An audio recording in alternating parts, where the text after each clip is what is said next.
And Crozer. I am the host of the RBL Talk podcast.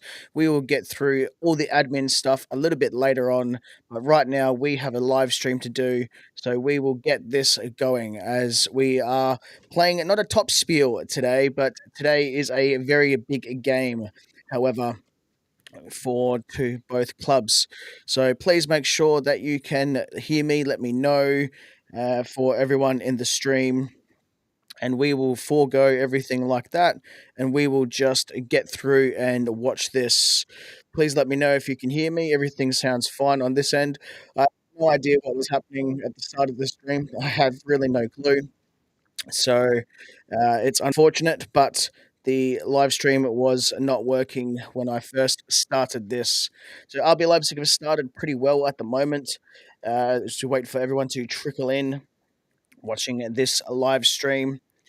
And if RB Leipzig can manage to get a win, it would be a little bit harder for Bayern Munich to get their Champions Trophy. However, they will most likely still be getting it, but they won't be getting it today. Yeah, here we go. Hi, Ballum. I can see and hear you. Yes, that's absolutely beautiful. Welcome to the stream, Ballum. And yes, we are back. Your Wi-Fi went. I don't think it was the Wi-Fi actually. Funny enough, I was using different headphones, and I've now had to use wired headphones instead. So basically, with that, it seems like that it didn't like the Bluetooth as well, or something like that. As Lewis Openda has the ball, and I don't like this live stream that being Sports have given me of this game. It's got too much fluff, as I'll say, all around the stream right now. Welcome, Cyril, as well to the stream over there on YouTube as well. And you're watching the live stream, Balham in Southwest London. Beautiful. There you go. Good to have listeners and viewers all over the world. Let's see if we can just fix this stream. I think they're going to say tactical analysis no matter what over this one. However, it doesn't seem like they're actually doing much of a tactical analysis, no pun intended.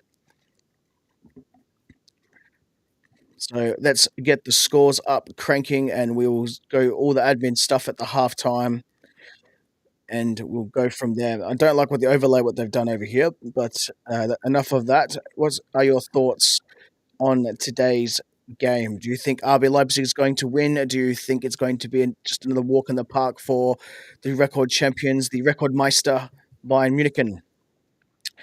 And yes, Bellum, it is 11 p.m. at my time. That is correct. It's now 11:06 after we've had a little bit of difficulties with the start of this stream. So for those of you that wanted to watch the stream straight away, I do apologize. Sometimes there's certain things you can't foresee, and that's one of them. So, but I'd happily take that hiccup with the live stream if it means that RB Leipzig can get back on track with a win.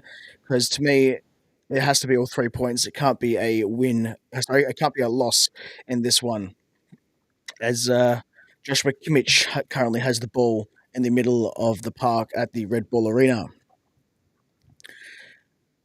Bellum says it's going to be a 2-1 Red Bull and 2:37 p.m. in England and 3:37 p.m. in Germany. That's right. And I always thought this game was going to be at 2:30 p.m. But, the world clock tells me it was 7.5 hours behind my time, and that would be the correct time, local time in Leipzig. As Bayern Munich are going forward with the ball, with Olise and now Kimmich. Now to Sane, who looks to have replaced I was going to say injured, but it's actually suspended Harry Kane. So even though Bayern Munich are without their main goal scorer, they're still definitely a threat going forward. As Xavi gets the ball out wide, and we do have a fast break here, but it's going to be different to see if we can do anything with it. As the final ball has been poor. Xavi's got the ball, may do something with it. It's put in nicely for Sesko, but it's out wide. And it goes left towards the left side of the post. However, it looks like he's offside, and he's offside by, mm, we'll go with half a body length. So clearly offside there, but very, very close, especially in real time. Do apologize to the Instagram viewers that there is going to be no live stream over there. I didn't know if it was an issue over there with Instagram or if it was an issue with everything that I had over here. So I've just changed it now. So it's not over there on Instagram. However, it's not on the live stream either, as Casella Lakeba looks to be playing at centre back. And wow, that's a massive turnover. Gnabry now one on one goes around Costello Jr. and just hits the side netting. So gave the ball away up there, which looks to be Xavi gave it straight to Serge Gnabry there. So not too sure who is captaining today. I know we do know that Willie Orban is not out on the pitch, so we can have a look at the teams now. And if Xavi Simons is captaining today, what do you think of his actual captaincy? Do you think it's a good move by the club? Do you think it's a bad move? Me personally, I think other people deserve the captaincy more. And we've got it here that Kevin Campbell is actually the captain today. So who do you think should have been captain in our last fixture when Xavi Simons was the makeshift captain for the one game? As again, Bayern are going forward and making life a little bit difficult for RB Leipzig.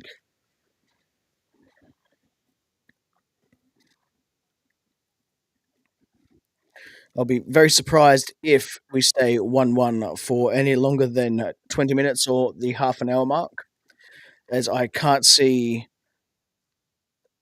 this game being a stalemate with not enough goals. I do think we'll at least get 4 goals. So, Ballum, I am going to apologise in advance. I do think the 2-1 win, although generous for RB Leipzig, won't happen. If we're going to win, I think it'll be a 3-2. There's definitely going to be more goals than just the 3 in this one. As in this commentary feed I have, which is always good, I like to drown out the real commentators and commentate myself. So you can hear the crowd really pumping as Elise has the ball on the far right and is now as a fast break here for RB Leipzig. And the goalkeeper's out by himself. And there you go. What a goal. Benjamin Sesko catches the keeper out in no man's land. Harry Kane looks like he's going to have a cry out in the stands. And RB Leipzig make it 1-0. We'll get back to some comments in a moment while we talk about this goal. Like Xavi Simons had the ball. He got the intercept from a bad pass from Michael Elise. And then the goalkeeper was caught out in no man's land. And then he slips over, and Benjamin Sesko just kicks the ball probably halfway down the middle of the park, at least I'd say 40 yards out, and it's gone straight through. Cyril can't believe it. Ballum is says Manuel Neuer is old man. I actually think he's not goalkeeping today, Manuel Neuer. It's Jonas Erbig, a young 21-year-old German goalkeeper. But yes, he is old. And Ballum still thinks it's going to be 2-1 Leipzig. So that's okay. I'm happy to be red-faced if that's a correct scoreline. And you've called it early. You haven't not changed it. So considering I was going with a 4-0 loss for RB Leipzig for how bad we've been playing. But going back to the Xavi captaincy as Eric Dyer passes to Joshua Kimmich, Bellum says, we all know you would sell Xavi Simons this summer if a big offer came in. I mean, it depends on how much a team is willing to offer for Red Bull. Many see Xavi as a Red Bull star boy, poster boy. Yeah, absolutely. I can agree with you on that. He is the poster boy or the star boy, so to speak. But generational talents like Chubby Simmons come, you know, every generation basically. So once in a blue moon, as we say in Australia. So with Chubby Simmons, you sort of have to keep that talent as long as he possibly can. We're not a club at the moment that can compete with top teams like Bayern when it comes to salaries and things like that. Uh, it's going to be very hard for us to keep him long term. Me personally, I just don't think he is the correct person for the long term. And because of the issues that we've had, I haven't actually got my Red Bulls or anything like that. So we're going to have to wait until the halftime break so we can have the drinks. As we're waiting for a VAR check for a penalty, which I say dismiss it, just get rid of it, go for the corner, which is what's happening. The corner is going to be taken by Joshua Kimmich.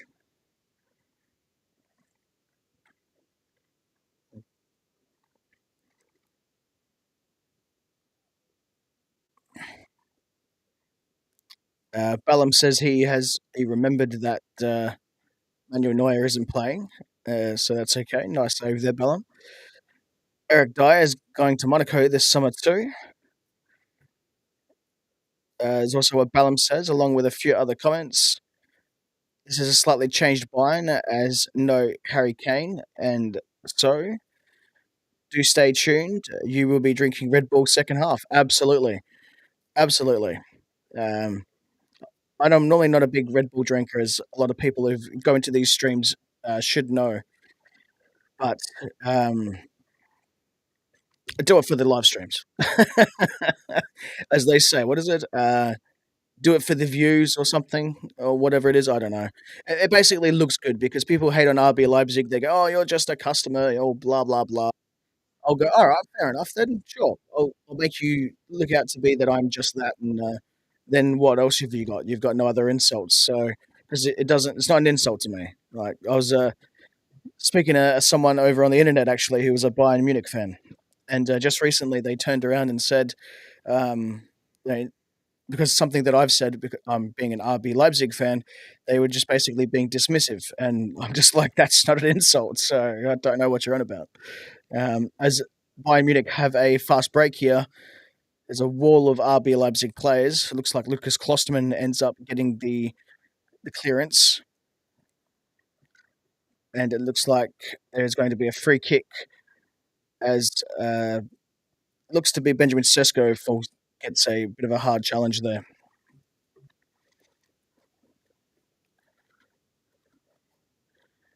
And no, Ballum, unfortunately, I don't work for Red Bull in Australia.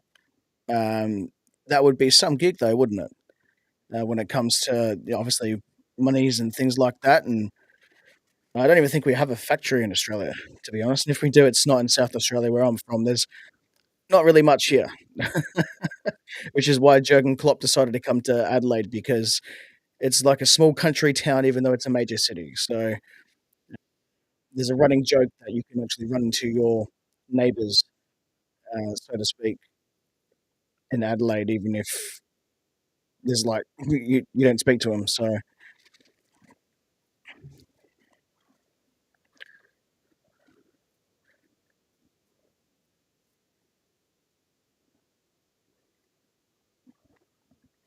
yeah, absolutely, Bellum. As they say, some German people definitely drink and like Red Bull, only not the football team. Yeah, so it depends on. They make out their hatred to believe that they don't like anything Red Bull or something, and probably deep down they're probably Red Bull drinkers, to be honest. So, um, me, I get it, but you know, don't you shouldn't knock something just because you don't like something. So, you know, me, not really a drinker, rather coffee, but if we're going to drink energy drink, it'd be absolutely sacrilegious if I turned around, for lack of better wording, uh, to turn around and drank like another energy drink besides Red Bull. So, as Red Bull are the most popular energy drink in around the world, so and for good reason as well. Very good marketing, and someone's actually said to me, apparently I'm my working for Red Bull, not just then Ballum, but in general, as because I've done really well, good marketing with my podcast and things like that, and just the professional product things like that that I bring out. And I'm like, no, but obviously, if you're going to be a Red Bull team podcast and things like that, you need to be able to, be polished as well. As Bayern Munich do decide to make another attack forward, but it is easily stopped by Martin van der Voort as we're just hitting into the 19th minute. What's your thoughts on Martin van der Voort? Everyone who is watching this stream as well, uh, he seems to be overshadowed a bit by Peter Galacci, and I do think he's a really great goalkeeper. Both of them actually, but more Martin van der Voort specifically. And I do think he will be the future goalkeeper, and it should happen next season. As we have Joshua Kimmich with the ball passing to looks to be Elise down on the right hand side. Elise to Kimmich and back to Elise again. Sasha Bowie just seems to have gotten a start as well, which is good to see. Don't mind Sasha Bowie as a player. Their version of David Raum. Thomas Muller is starting, which is the player watch player, also the captain for Bayern Munich today. This corner kick will be coming in down from the right hand side as people are throwing things at the player, which is Joshua Kimmich. And it's easily cleared by Martin van der Voort. And Lewis Openda has the ball, just needs to stop dribbling it. He's got it. Pass to Sesko.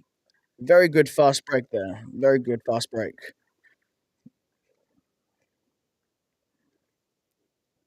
Big great work right there from Sasha Bowie coming back to stop Martin van der Voort. But very, very good interplay between Lewis Openda and Benjamin Sesko, which we've missed a lot this season, actually. So they've gone down on both their goal and assist output, and we just need to have more plays the way we've had there. So I still think it's not really the bigger issues at RB Leipzig. It's not got anything to do with like the players that we have or anything like that. It's more of a mentality, and the players are all playing for themselves, and they're not playing for the club. They're not playing for the fans. Um, you've got some players that already want to leave or have already said they're going to leave. So, and those players, you don't want those people around. They're negative in the locker room, and even if they are really good players, you just can't have those people there. And it's okay to make your self known that I'm going to go elsewhere eventually or things like that. For instance, like David Raum. But they're things that you've got to be very careful when you say, because then it seems like you don't want to be there. Like some other players, which I won't name, don't want to be there. Where David Raum is quite happily want to stay at RB Leipzig, but he just wants to end up playing in the Premier League or something like that, which is fine. Every soccer player is allowed to have their dreams and things like that. And if players want to actually do that, we need some money for a rebuild. Who are we to turn around and stop a player from having their dreams? So going back to some comments here, and Ballum says, "Do you know Fabrizio Romano? Is he coming to Australia like Jurgen Klopp did?" Have no idea. But I would also like to. He's one of those people I'd love to sit down and have a chat with actually about football. As much as I enjoy tactics, as Stanisic has the ball out wide here for Bayern Munich. And Konrad Leimer has the ball, ex-RB Leipzig player, as there's about 3 playing today for Bayern Munich. They do hate us, but they do love our players. No, Fabrizio Romano is one of those people that you'd want to talk to just about football and tactics and things like that. He's always the first to know about things. Even in Germany, you've got Florian Plettenberg and Philipp Heinz or Hinzi. I think it's Heinz the way I would pronounce it. If anyone would like to give me the correct pronunciation, you know. But they still seem to be a little bit behind Fabrizio Romano as well.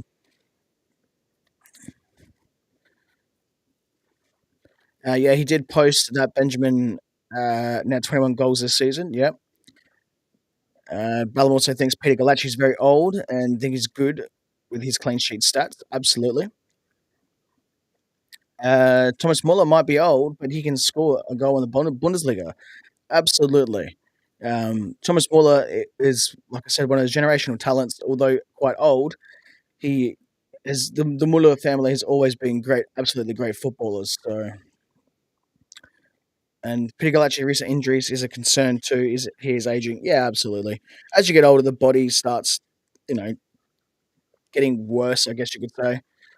For me, I like to play rugby and things like that, but still, the body starts to not hold up as good as it used to. So, welcome to the stream there, Claude Jennison. Hey there, RB fans. Just got home. What did I miss? You haven't missed a whole lot in a sense, besides that RB Leipzig are 1-0 up from a fast break with interplay between Xavi Simons and Benjamin Sesko. The keeper came rushing out around about three quarters down the pitch, tried to attempt to block the shot or stop an attempt at goal, and then Benjamin Sesko was too good, hit the ball with the outside of the boot with a little bit of curl, and scored the goal from halfway down the pitch almost. And RB Leipzig have been able to win the ball back in dangerous areas and go forward with fast breaks as they're currently doing that today on the counter attack quite well, actually. So it'd just be interesting to find out how long we can keep up this football for, as this football we've barely seen all year, really. We saw it at the start of the year, but since we'll go with September-ish, it's been almost non-existent. So it's good to see that the lads have come to play this evening. Oh, and Claude, you did miss a little bit of a hiccup with the live stream as well. Uh, so I didn't know what was happening. The stream wasn't showing me talking or anything like that, and I couldn't hear anything, and I couldn't even play the football here to commentate for everyone. So you did miss that hiccup, but I'm only human, unfortunately, as well. So I do like to admit my mistakes. I'm not perfect by any means. As which has the ball, who's passed to Kimmich, who Kimmich is playing as a centre back here at the moment. Nice little pass out towards the right hand side. Back to Kimmich and Palkovic again, playing together. Eric Dyer has the ball. Eric Dyer to Kimmich. Kimmich to Serge Gnabry. Back to Kimmich. As Bayern Munich attempt to find a pass shifting from right to left, looking for that final pass to break through the RB Leipzig press as Leroy Sané plays it out wide. Nice cross in. It's blocked by RB Leipzig. Bowie tries to shoot straight into Xavi Simons, which looks here that Xavi's been playing. Excuse me, my apologies. It looks to be that Xavi Simons has worked on his defensive acumen in recent weeks, as it's normally consistent, which is always good to see a player improving. That's one of my biggest critics of Xavi Simons is that he's just so non-existent when it comes to defense and backtracking. As it looks like Bayern Munich will dominate possession today as they play the ball around on the left-hand side. As Amadou Haidara looks to be has cleared the ball and has gone out for a corner kick down on the left-hand side for Bayern Munich. Please make sure that you do comment along during this stream if you want to get involved with the stream, just like Ballum, Cyril, and Claude have done. As Ballum did mention, I had a technology issue at the start. Yes, I don't like to bag any random company's products or anything like that, but I am using a MacBook, and I was trying to use the AirPods Pro Max, the over the head headphones, and that didn't apparently want to work today. It normally works well, so we've gone back to the old traditional sound what do you call them? On the top of the spot, I can't think of it, funny enough. It's sound interface, the professional sound monitoring gear and things like that. But instead of using the professional mic, I've still plugged it in by USB instead of plugging it into the actual sound box, which then I can hear myself at the same time. Uh, as the USB one seems to be a lot better when it comes to sound wise. Otherwise, with the other one, I have to use XLR cables and um, sound cloud lifters, and then when you turn up the sound a little bit, you get a little bit distortions and things like that. So it's never the greatest thing like you want to do with a live stream. When you're recording a podcast, you can have all that settings down quite low, and then you can just artificially, boost the decibels so it doesn't sound bad. You've just basically made the loudness or normalized. As Claude says, risk of live streaming. Glad you were able to fix it.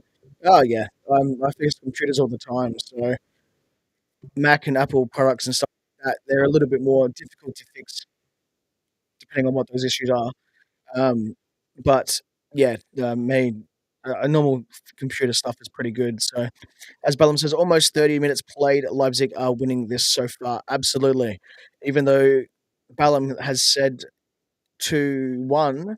How would you go if it was a 1-0 Ballum? Would you still take that one? A clean sheet for Martin van der Voort and just the one goal. I do think there's going to be more, but what would you say if this was the only scoreline? Let's just get that back up. And Claude, you also missed that I don't have any drinks or anything like that. I was too focused on getting the stream up and running as well. So, um, very thirsty.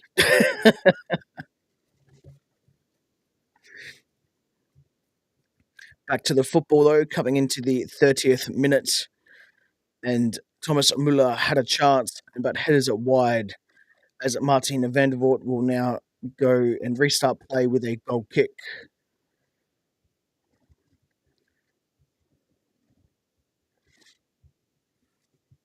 Excuse me.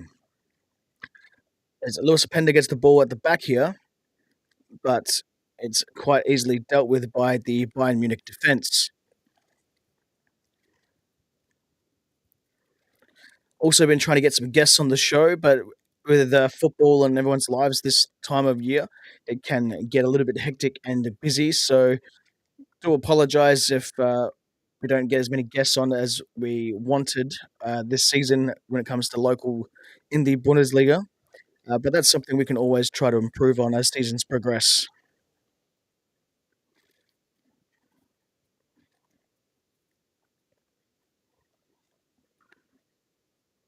As Bayern Munich have the ball down on the right hand side, and there's a player that is free at the far left hand side.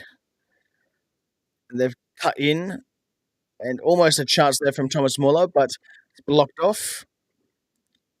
And there's an RB Leipzig player down as well in the box.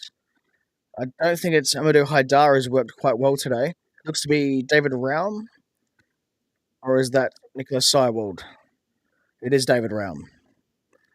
Doesn't normally stay down, David Raum. It's probably hitting the crown jewels or maybe the gut. Um, let's have a look at the replay here. Yeah, the ball's just pretty much gotten him straight in the crown jewels. That's not pretty.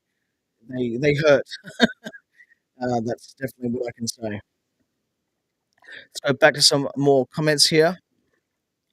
Let's have a look. Looks like there's a few, and we're just trying to get this fixed. Leipzig do need to win this. Yes, a win is a win in some ways for Red Bull. Absolutely, Bellum. That was to the. Would you take the 1-0 win, or would you rather the 2-1 prediction that you predicted? Cyril says, heading for some late afternoon shopping for the semester. Generally surprised that there would be a point in the game that we'd lead. Have a nice one, Justin, Claude, and Bellum. Thank you very much, Cyril. You're more than welcome to always watch the replays of these live streams if you ever so choose.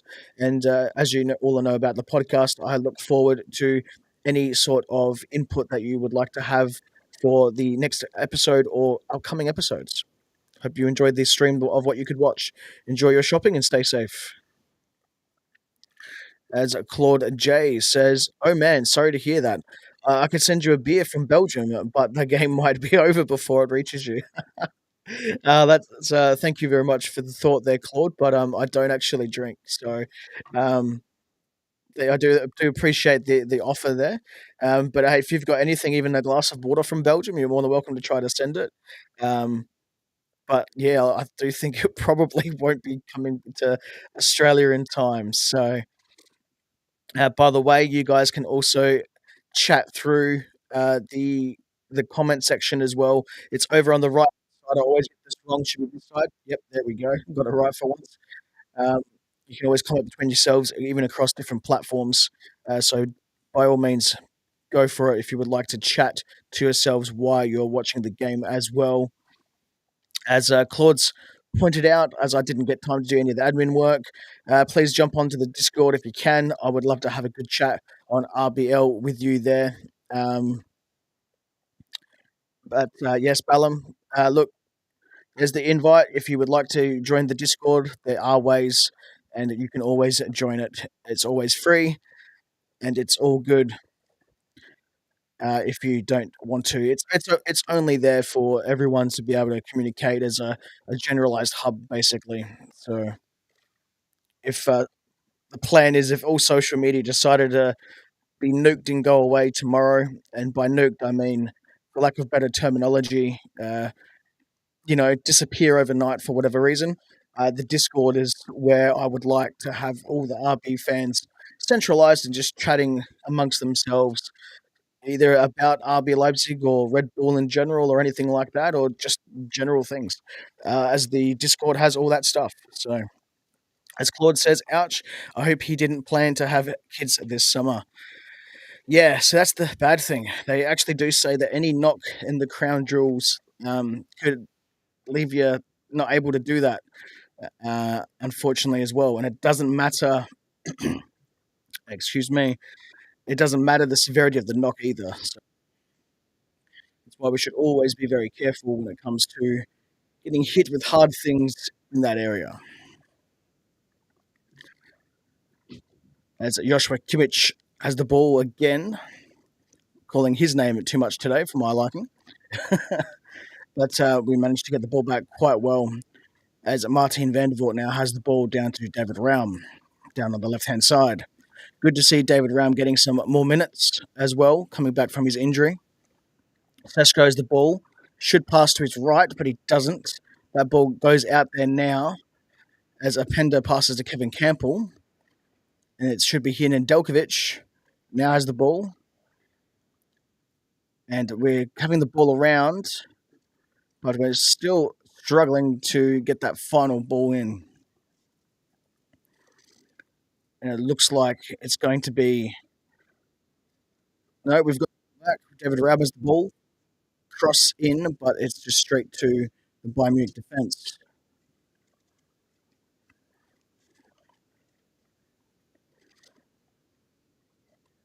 Just coming into the 37th minute mark now.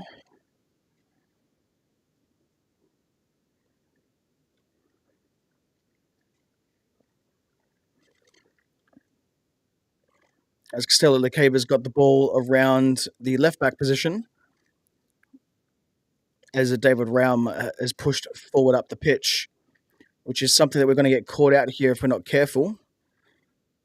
But it's going to go out for a throw in and for RB Leipzig's way, so it's going to be a lot better.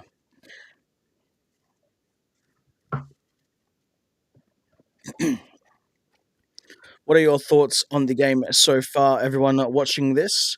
Wherever you are watching this around the world, welcome to all people watching this live stream. My name is Justin Crozer. I'm the host of the RBL Talk podcast, the global podcast for all RB Leipzig fans. If you've just joined in, we've got RB Leipzig in front 1-0 against Bayern Munich. Unsure why the screens here are saying BAY instead of FCB, but that is just how it is. I've decided to do it the proper way and put them down as FCB, which is FC Bayern Munich. As we now have a free kick, looks to be just in the middle third for RB Leipzig.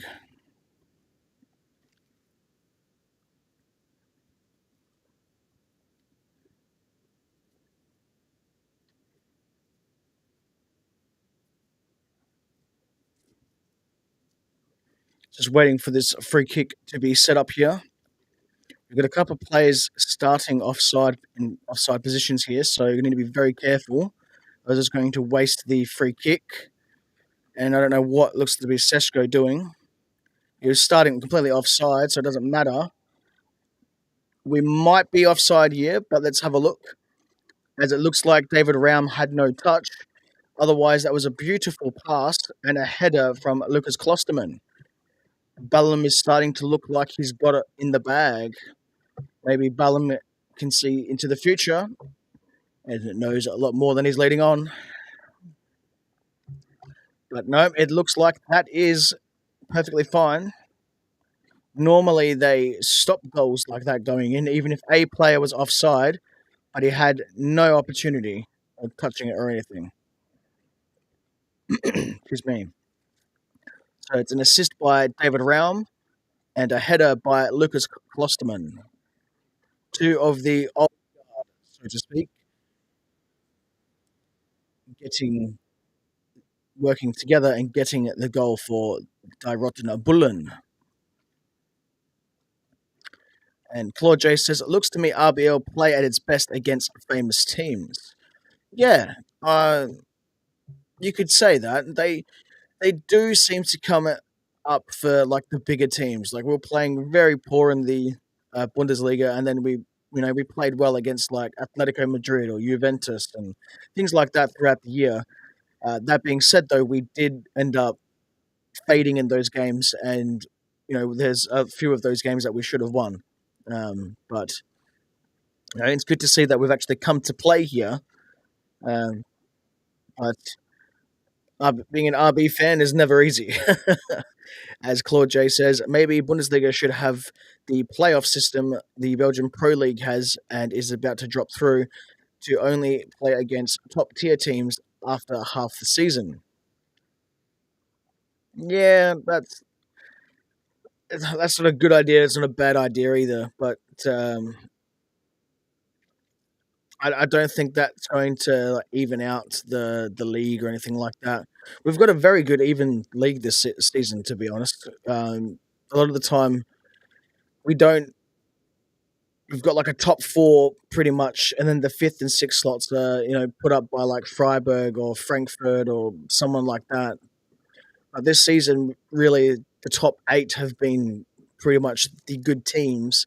You've got a couple of mid-table teams, and then you've got the relegation battles. So, anyone from the top eight for a lot of the season could have gotten into the Champions League or even won the Bundesliga title. So, it was just basically that Leverkusen and Leverkusen and Bayern are so far ahead in terms of quality that it's hard for anyone else besides those two to win the Bundesliga title at the moment. Bellum goes, you can use the football web pages for updates too. This website is helpful. I'm not too sure if you mean as in the live stream or YouTube or what there, Bellum. But Bremen are winning by 2 away to Union Berlin. Next match it won't be easy for Red Bull either. No, absolutely not.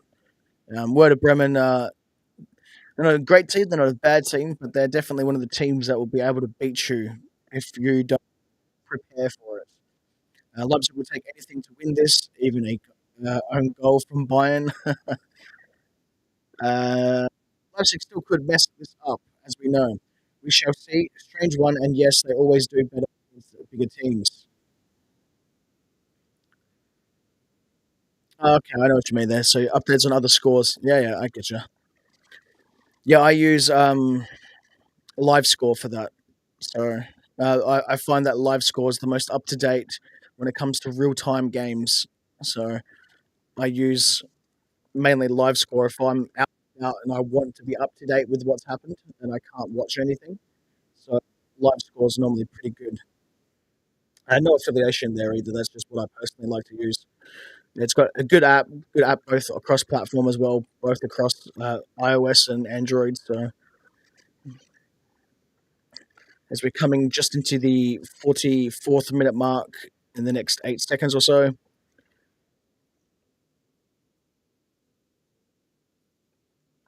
as Bayern Munich will be coming out definitely playing in the second half, that's for certain. But definitely not going to be resting on their laurels.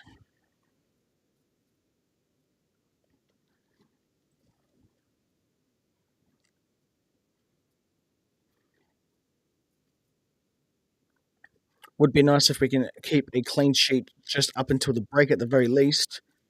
That way we can be in the box seat, I guess you could say.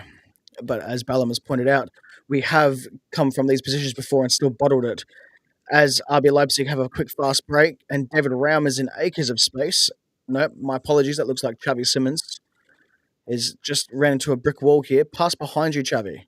Pass behind you, Xavi. Xavi, man, you are frustrating. But he manages to get a free kick. But Xavi, you had David Raum behind you, so you don't always need to go forward to. You can go backwards to go forwards, but you want to be careful with the way I like to move the football. It's for me, it's always you're passing forward. It doesn't matter if you're passing laterally, as in directly to you, to your right or to your left, or if you pass forward. So even if you're passing to your left or to your right, you still want to pass forward, even if it's just a little bit. That way, you're always being proactive when it comes to moving the ball. As there's an offside here for that free kick, maybe a foul, but it's gone for a restart with a free kick in the goal square or the goal area for Bayern Munich.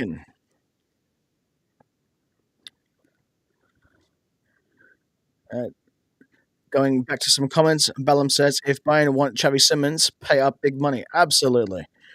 I say, take him to the cleaners, especially because it's Bayern Munich.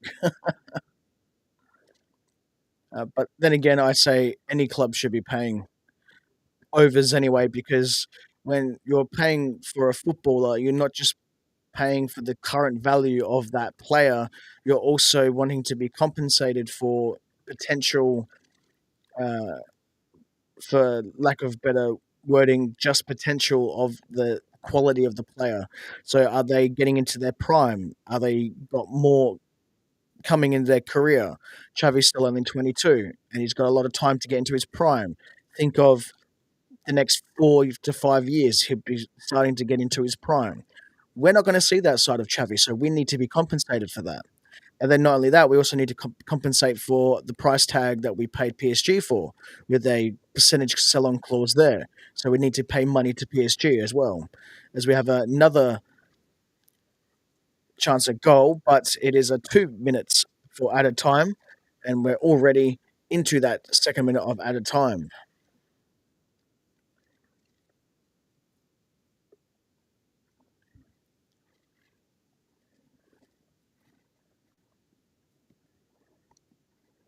I will give everyone a heads up now. We will only be having probably a 30-second or so halftime break, just for me to literally grab the Red Bull and some more refreshments.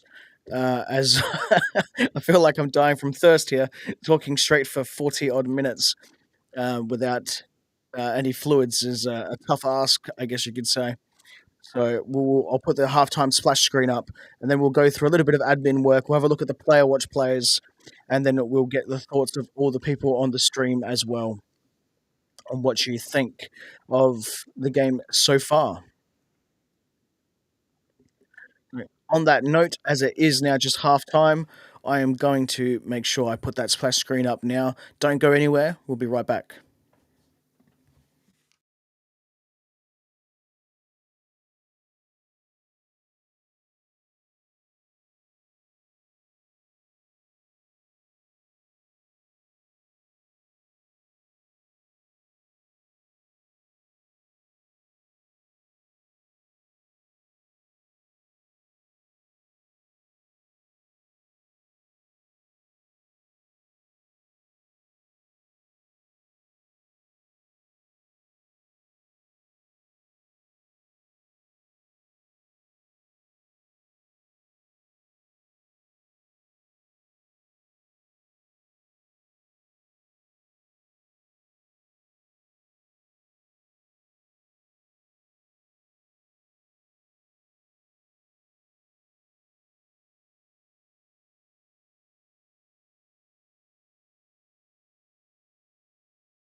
Welcome back, everyone, to the live stream. Hopefully, you can hear me all good. Nothing has changed since I left.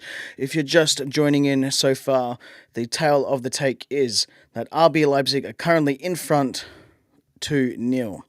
While we wait for some more people trickling in, I'll put up the goal scorers as well on the stream so we can see that as well during the stream. Excuse me, my apologies for that. I had to quickly grab the refreshments as we had some issues at the start of the live stream. So, do apologise if you were affected by that. And if you weren't, well, that's great. So, the two goal scorers were Benjamin Sesko in the 11th minute and Lucas Klosterman in the 39th minute. Let me know what you think so far of the game and where you are watching this around the world. So far, we've already had some great interactions with the viewers across Europe, over in the UK, over in Belgium, and over in Germany as well. We've got a lot to get through as well. Beautiful, always good to see loud and clear. I did promise the Red Bulls, but I'm going to have a drink of lemonade first before we get into that. But it was the second half that we're going to have that, so don't worry. Let me know what you think on that. And Claude does say, man, you ran so fast to get the beverages, you make me be out of breath. Yeah, I'm really thirsty, man.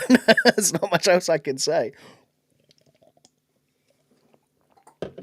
So, absolutely. Needed to make sure that I had something to drink. As when you've got technical issues at the start of streams, very, very hard to and be at full capacity, I guess you could say. But we will go through the admin stuff real quick. Before that, let me know in the comments wherever you are watching this how you felt that RB Leipzig have been in this game. Is it the RB Leipzig of old? Is it a new direction that's happening? We turned a corner. This is what we're going to expect in the last 3 games or so coming up as well. Let me know your thoughts of your predictions for this game and what you've seen so far. Remember, at the end of the show as well, I can stay for a little bit during the live stream. But you can also get on the show as well with the RBL Talk segment. Submissions will be open. At the end of this game, there'll be a post up across all social media. You can comment on that post, and I'll read out your post and reply to you on the podcast. For those of you that don't know how the RBL Talk segment works, there is more information over on the QR code on the top right of your screen over there, and also on the link shown on your screens.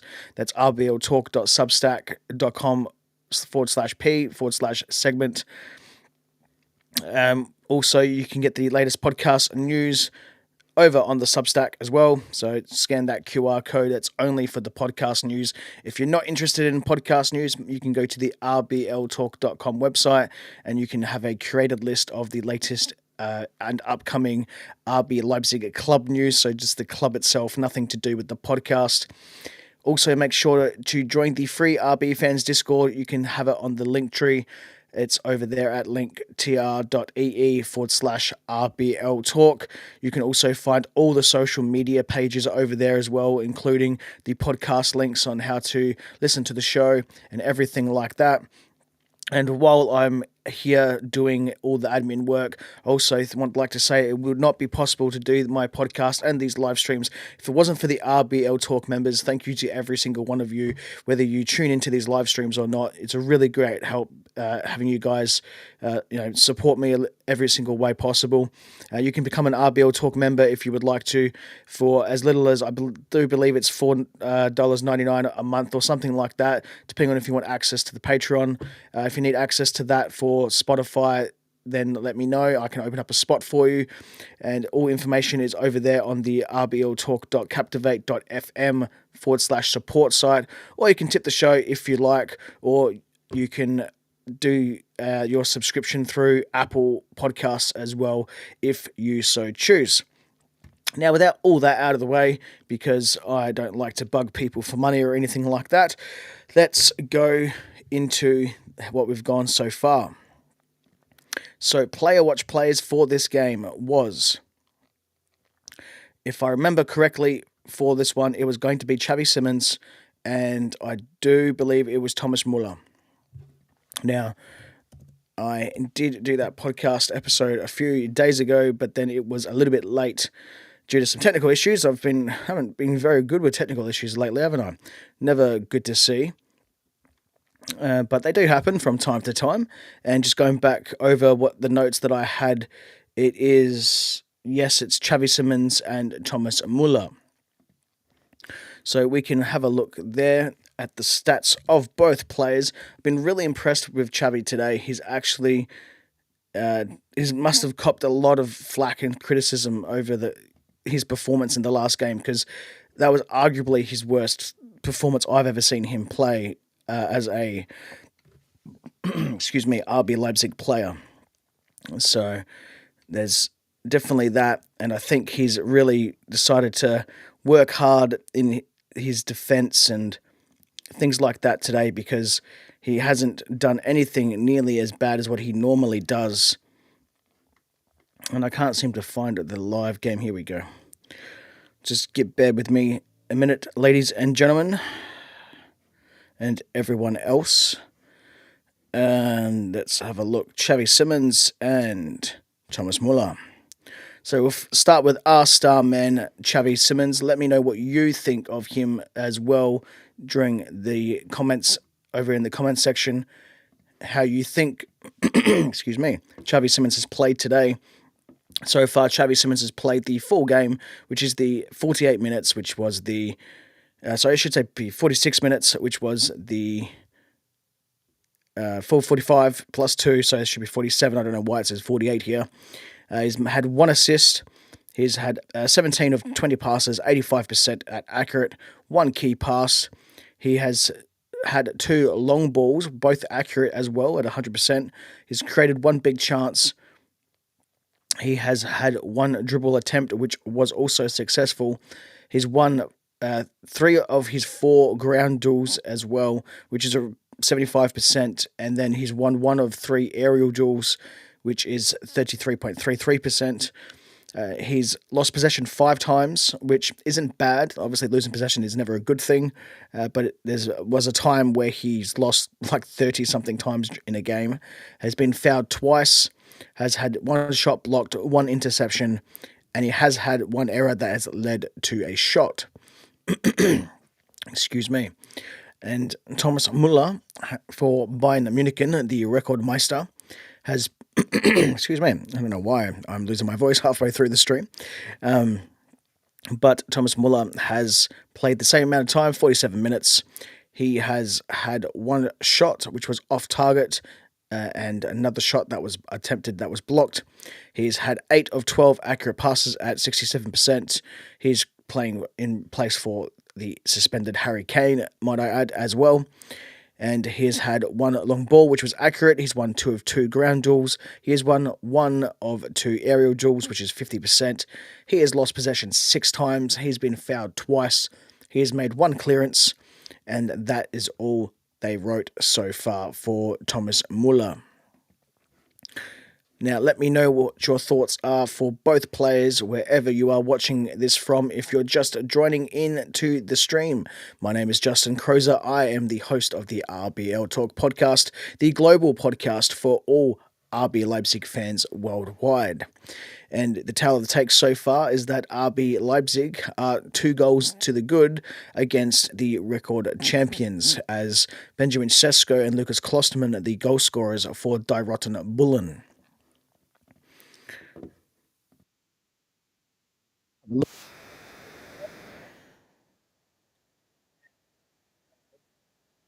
And didn't pay attention who has the captain armband today. The captain armband for today is, well, I quickly just turned down this commentary talking for the stream. The captain armband today is Kevin Campbell, Kevko. So the Slovenian international has got the captain's armband there. Says, quick note, Paris FC are in McDonald's League in League One now. Good to hear. Good to hear teams coming through. Although, yes, with as Alan has said, with Red Bull's help this season, you could also say the same thing about Leeds United. They do say Red Bull leads. And Claude J says, "Yep, that will give headaches to UEFA paper pushers in a few seasons ahead." Yeah, there's always a lot of that. I'm actually surprised. While we're on that topic, while we've got that, um, I am surprised that we do have a lot of Red Bull teams allowed to play in the Champions League. Now, we could probably get away with it just because how the club is structured. Because for those that don't are unaware, and I won't go into full detail of it, if you'd like me to make a video or something on YouTube, let me know down in the comments or anything like that on the Red Bull structure and how RB Leipzig is actually, as a club, how is it run. So normally the clubs are run by members, but the members that run the club in RB Leipzig are all board members or have some part to do with the company of Red Bull themselves. But it's a side company, not Red Bull themselves, which is sort of done as a not for profit, basically. But they still have the Red Bull interest and thing like that. So it's still Red Bull. Then you've got the other Red Bull teams. So you've got Red Bull Salzburg. That's that. So I can see you can probably have okay. You can have Salzburg and RB Leipzig together in the Champions League. That's not multi-club ownership. You can get around that one. That's okay. But then you've got other teams. So if you get Paris FC, and then if you get Leeds United, say they start getting big enough. Obviously, they don't have controlling stakes in those companies. I think with Paris FC they may, but definitely not with Leeds United. So how does that work? Because then you have possibly 4 teams for the one brand in UEFA Champions League. That surely there would be against UEFA guidelines and rules. But anyway, let's not worry about that because that contradicts us. So, but you have things like that, and then obviously you've got Red Bull owning New York Red Bulls and things like that. But they'll never play UEFA because they're in a different governing body. So but yeah, it's something you just think about a little bit as well. Like Red Bull aren't stupid; they know what they're doing, so they will certainly do what they can within legal grounds to make sure that everything just runs smoothly and things like that. So, but it is something you'd want to think about is because they had an issue like the CFG City Football Group. They had an issue just recently when it came to having what was it? A Girona FC in the Champions League or something like that, because City Football Group owned, I think it was a minority stake, but they still owned a fair chunk of that team. So, which was one of the reasons why I thought Savinho, it's pretty much the only reason why he went from Girona to Manchester City. But that is something as well. So we'll go through the comments just in a second.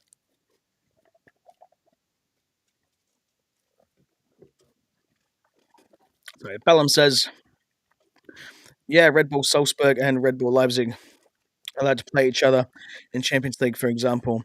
They have a few handful of times so far. Yep, absolutely. It's been a couple of times actually where they've beaten us as well. So, excuse me, Claude J. They had to go through major, probably can't read that structuration back in 2017. AFAIK for that to be allowed. Yeah, absolutely. Um, and multi-club ownership doesn't seem to be under that much scrutiny, though. It is what it is. Yeah, look, I I don't mind Red Bull as a company. They're one of the only companies. I can't think of another one off the top of my head. I mean, you've obviously got CFG because City Football Group actually own a team in the A League, which I've just started getting into actually here, which is soccer in Australia. But um, so they've got Melbourne City, I think they call it. Looks exactly like Manchester City. Look, there's no difference except it's in Melbourne and it's called Melbourne instead of Manchester. Um, So they took a team exactly like what Red Bull did, and then they changed the team. It used to be Melbourne Heart, and they changed it to Melbourne City. And for me, I got no knock on City Football Group. They're also good at what they do, but they're not as good as how Red Bull are with their structure of teams. And I'll say that straight out. And yes, of course, I'm going to be biased, but Red Bull's one of those companies that they look for investment, they look for opportunity, and then they get what they get. Excuse me. And then from there, they nurture and they grow the talent in the area, and then they run it for you know seeing good talent, taking them to the teams, selling them on later for a profit. With RB Leipzig, they need to change that as we start the second half now as well. So we will wrap this up without, we'll still touch on it, but we won't go in too far into this. So yeah, and as Bellum says, Red Bull Adelaide is happening in Australia in 2026. Will this be the newest Red Bull team? Well, I know nothing about it yet, and I should know, shouldn't I? But no, look, I wouldn't mind it. Adelaide United are like they look like Liverpool, so to speak. They're known as the Reds as well. That's the local team here in Adelaide. But look, if there was a Red Bull team in Australia, I mean, I wouldn't mind following it. I wouldn't be able to support it, so to speak, but I certainly wouldn't knock Red Bull from doing it. There are certain opportunities that you can get just from like having some of the talent here. Um, but it's not like something that will be beneficial, I guess you could say, as it's not. It's like a fourth different um, sport here in Australia. So unless you're European or you've got European parents and things like that, like me, itself, or as a lot of people and a lot of Aussies call it soccer, it's not a big thing. So me going to the Adelaide United games and things like that, it's a different atmosphere. It's like semi-professional, I guess you could say. So like our stadiums fit, I think maximum, I think it's like 10,000 or something like that. Very very small. I think like a lower, not championship, but maybe a League One division the UK or something like that. Stadiums, maybe like something like Hull City or something. I'm not too sure how big the ground is, so don't quote me on it. But yeah, it could happen. You never know, Bella. To me, Red Bull is the cleanest of the MCO. I'm not. I don't know what MCO means, but probably multi-club ownership. Correct me if I'm wrong there, Claude. Yeah, absolutely. They are definitely the cleanest, so to speak, because they've done it before, not just in soccer, or I should say football. They've got motorsport. They've got extreme sports and things like that. So that's where I started watching and seeing what Red Bull was as a brand when I was growing up. Me into my dirt bikes and things like that. So uh, I grew up here, so I didn't get a good European traditional. I did get a good European traditional upbringing, so to speak, but it wasn't with it was all the European values, I guess you could say. It wasn't anything to do with um, like my surroundings being brought up in another country. Red Bull have a team in Japan League now too. Yeah, I know they do, but they're a lot better than here in Australia. As like I said, um, they've got better like up and coming players in Japan. Um, yeah, Ballum. I'm not pretty sure you're a Liverpool fan, so yeah, yeah. No, they're known as the Reds, mate. Absolutely. So as we have Conrad Lima have the ball here, hopefully this gets dealt with, and it does quite good by Costa and Delkovic.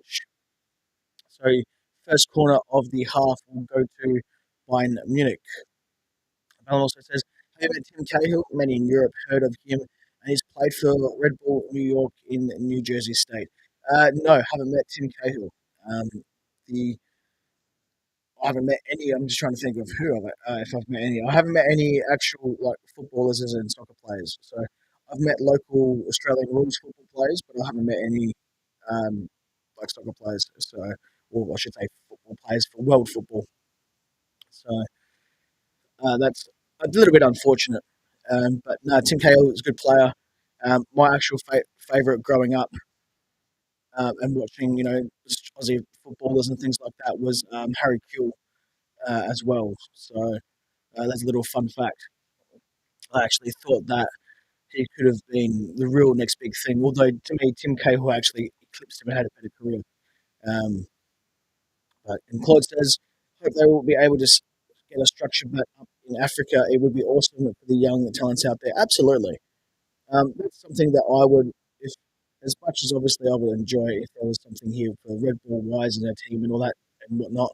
But somewhere over in like Africa, you think of all the good talent over there that, because they don't have, top tier systems of, like, unless they've got good scouts looking at them, like they're not well known, so to speak. Like a lot of people think of like Africa, and this is no knock to them. They've got so many great players. Think of, especially some of the Ivory Coast and Nigerian players and things like that. And there'd be more than others in other countries as well in Africa.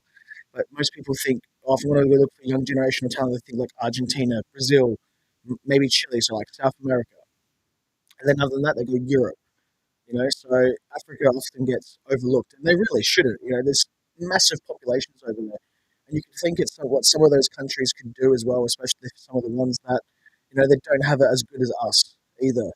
So you could set up a football team, local or training camps and things like that, and you really give young kids good starts as well.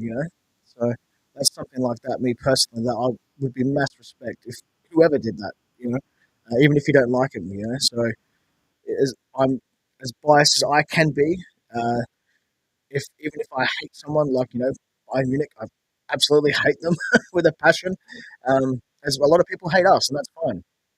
Um, but it is a save here from Martin van der Voort from a header from Bayern Munich, as we just say that. But like if they did something like that, I'd be like, look, gotta respect that, mass props. No, no knock on that, but um, yeah, I don't like saying things like that.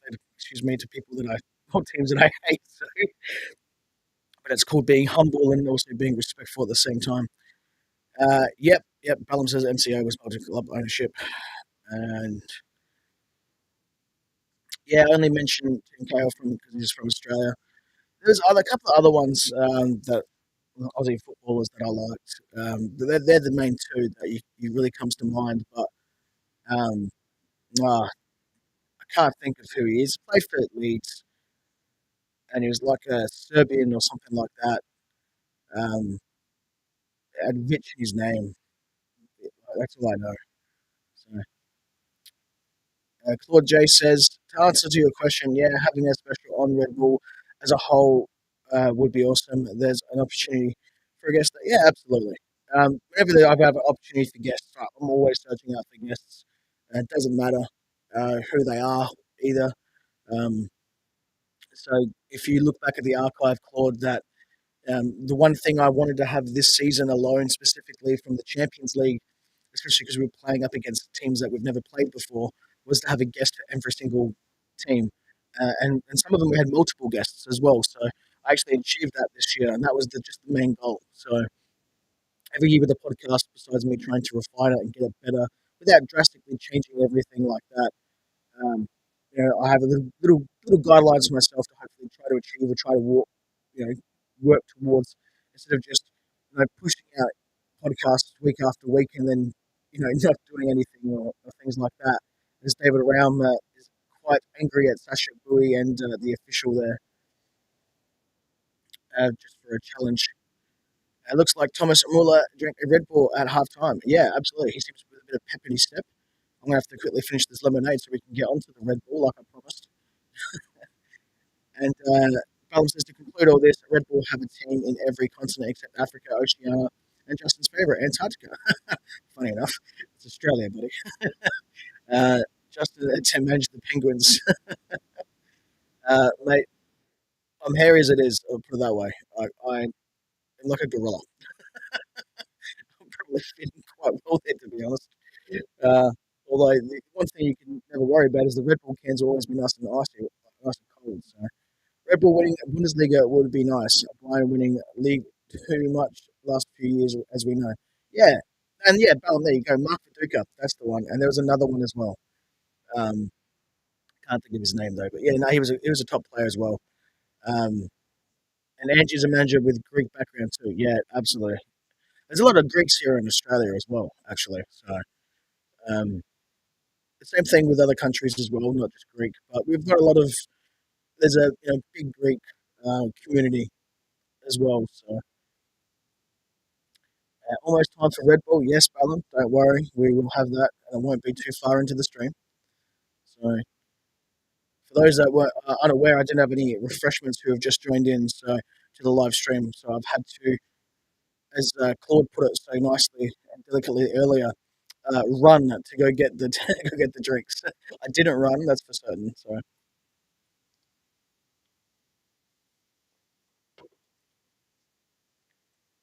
as we are coming into the 55th minute here. RB Leipzig still 2-1. Ballum's prediction for this one was also, sorry, it's 2-0, my apologies. Ballum's prediction was 2-1. So that is still on the cards. Red Bull haven't really gotten into their stride yet, as the first half Bayern Munich were very heavy when it came to possession, which we knew that was going to happen. We haven't sat off them, but we've let them have possession. We've pressed them where necessary, and then we've managed some good fast breaks, which have led to the goal so far, for those of you that are just joining in. But I do think that it will be up into the next 20 minutes or so that it's going to really tell what this game is going to entail, because it could go either way, absolutely, at the moment. As Bayern Munich had just attempted a shot on goal, but it was dealt with quite comfortably by the RBL defence.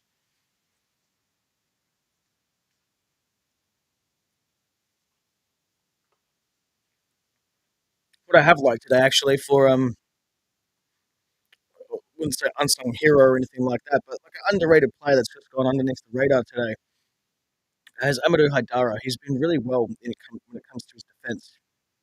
He's always been a good player when it comes to being a box-to-box midfielder, running up and down all day. But today he's really put in some really good interceptions and some challenges when really needed to. So, and without doing that, he's been like we would easily have been one goal down already. So we do need a Pender there. He normally is a bit closer up to the high line. So for those that are watching or haven't are unable to watch, just listening to this, excuse me, is that we got the ball back from. Excuse me, sorry. We got the ball back in defence. And then Benjamin Sesko just lobbed the ball forward, looking for a strike partner in Lewis Openda. But Lewis Openda, although he's absolutely lightning quick, especially his first, 20, 30 meters, and just couldn't get to the ball. So he was actually too far up, as in closer to the defence instead of back on playing a high line. And normally Lewis Openda is actually playing too much of a high line as well, and that's where he gets caught offside a lot. So that's why I normally, I guess you could say, knock him, but also not. I do say it like jokingly that Lewis Openda is almost a guarantee that he's going to get offside, as we have a break in play now with an injured Bayern Munich player. It just looks like they've tweaked themselves a little bit, possibly a knee injury here, as they dealt with the challenge with Bayern, with Lewis Openda. So a little tired as well today.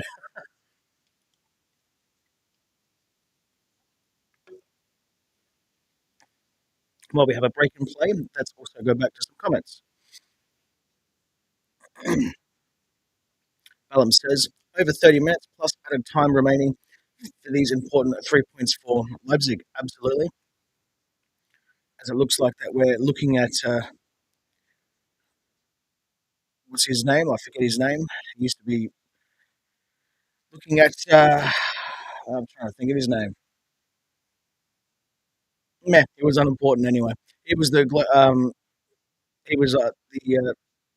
sporting director, like Marcel Schaffer is now just recently. Claude J says, imagine 25,000 spectators popping up a RB can at the same time in the stadium. That would be a statement. Yeah. Yeah, ironically, that's something that they should probably do just for the hell of it. Part of my French there, if people think that's a swear word, or I don't like that, so I will just say that now. Um, but yeah, like that's something that we should do. So like even if you've got 1,500, you've got the away block, the away section in a stadium. Just everyone bring their cans, and at a certain minute, just everyone crack them and have a drink. That would be fantastic. Um, because everyone's protesting us all the time and hates us and all this type of stuff. Why don't we just play into it? That's why I drink Red Bull on live streams. So it's just literally to play into the hate and you're a customer. Oh, okay, sure. What else you got then? Excuse me. Bellum says A win and Leipzig are fourth. I think Freiburg are playing by Leverkusen this match week. I think so as well. It's like Sunday, 1 o'clock my time. Let's have a quick look.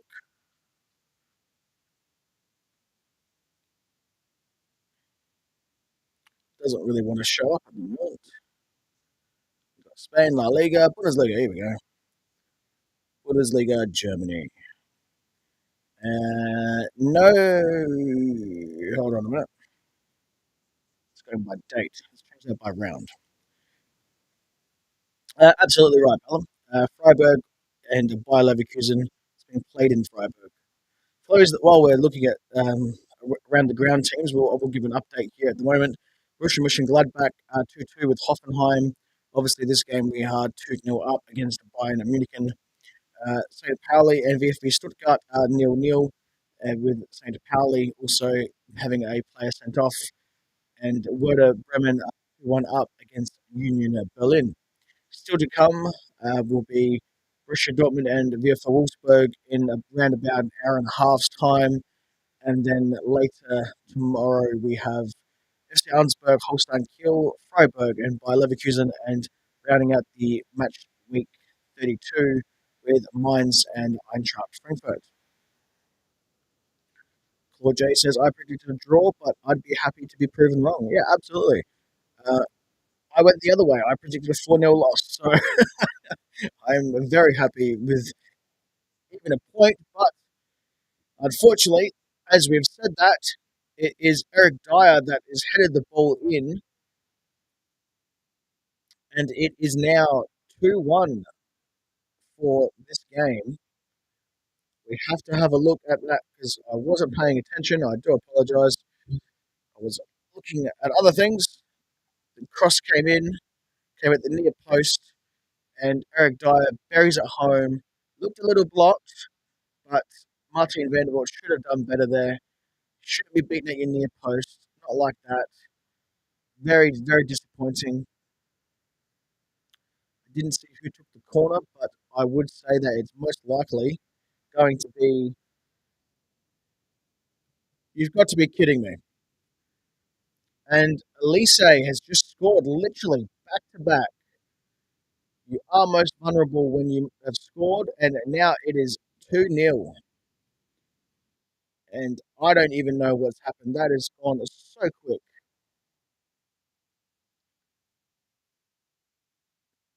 And I really don't want them to win this or get a draw because so it's a bad pass. Just passing around. Poor cross from poor pass from uh, it's on the tip of my tongue, David Raum, and then it's just intercepted, and then basically straight away, Elise gets the ball. You could argue that Martin Vandervoort should have also done better there as well, but they're coming again. Oh, and Vandervoort comes rushing out and makes a brilliant save.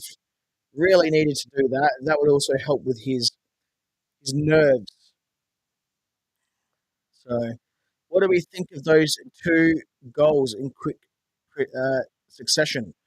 As I don't know if we can blame Claude or not. It'd be a bit unfair, wouldn't it? But we were reading out that he predicted a draw, and now it's a draw within 30 seconds. So um, we're not going to blame Claude specifically, but everything lined up there, didn't it? We were speaking about it, and then it happened. So maybe I should have read something else at the time, as Bayern Munich are back on the attack.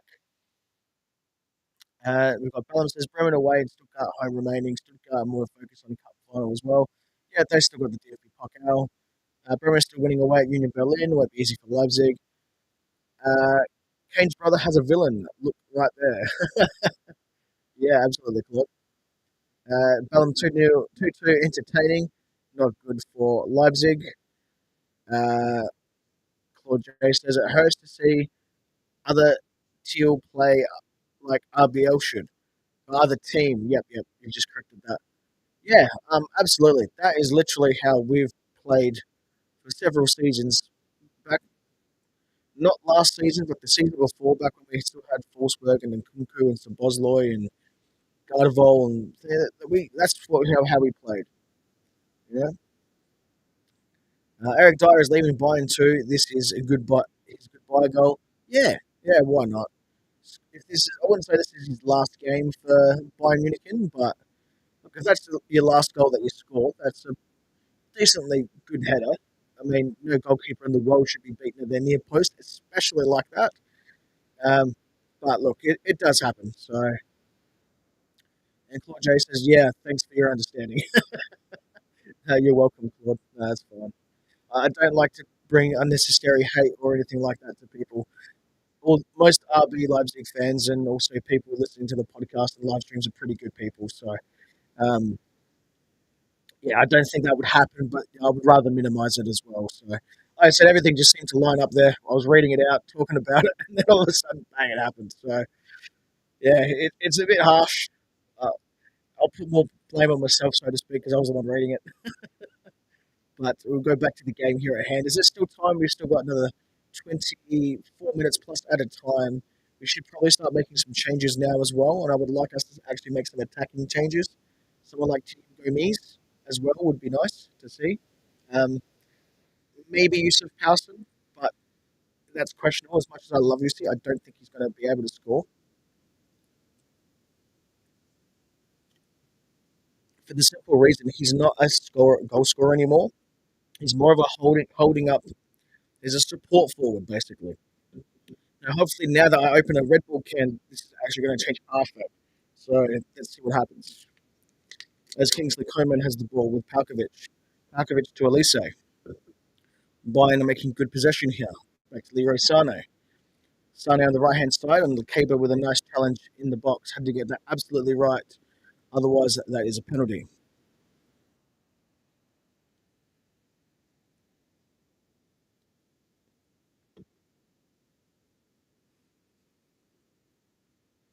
And we come up with a goal kick. So for me, looking at here, I'm making my changes now. I would have already have made them. Probably around about the 66th minute, so just about a minute or so ago, as the team was still rocked from that from the goal there. But we got on the bench, we've got Yusuf Powson, Tidium Gomes, Rydel Bako, Christoph Baumgartner, Arthur Vermeer and Antonio Nusa, Lutis Gertruda, Jonathan Noboy, which under 19 captain as well for RB Leipzig. So if we were winning, I would have put him on. We have a backup keeper, Leopold Zingal. For me, my changes at the moment would be Antonio Nusa and who do we have in the middle of the park? Nicholas Thibault and Haidara. This is tough. For me, I would actually like to change to a 3-4-3. Um, take Xavi out of the midfield, or where he normally would be. Put him up front with Sesko and Penda. Put Nusa out wide on the right, but pretty much like where Indelkovic would be playing, or Rydel Baku on the outside. So I think Nusa is good enough to be able to play that role, but we would ask more of a Penda to track back and Nusa to go forward. So because Nusa just came back from a knee injury, you don't want him to overwork. So as we do make some changes, Vermeer and Yusuf Pouston come on, and it's Haidara that makes way. So we're just gone for like swaps there. So they're very safe um, changes here. As Haidara has actually been the better of the two.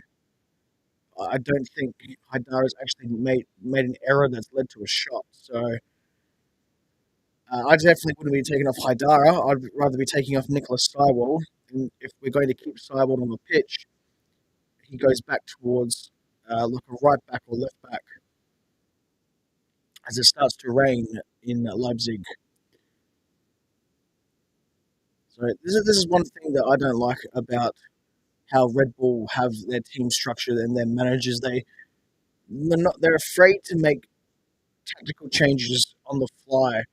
They're too comfortable playing as a 4-4-2 Yes, it's a basic formation, gives you coverage in midfield, gives you coverage in defence, but you sort of know where we're going to play and how our build-up play is going to go.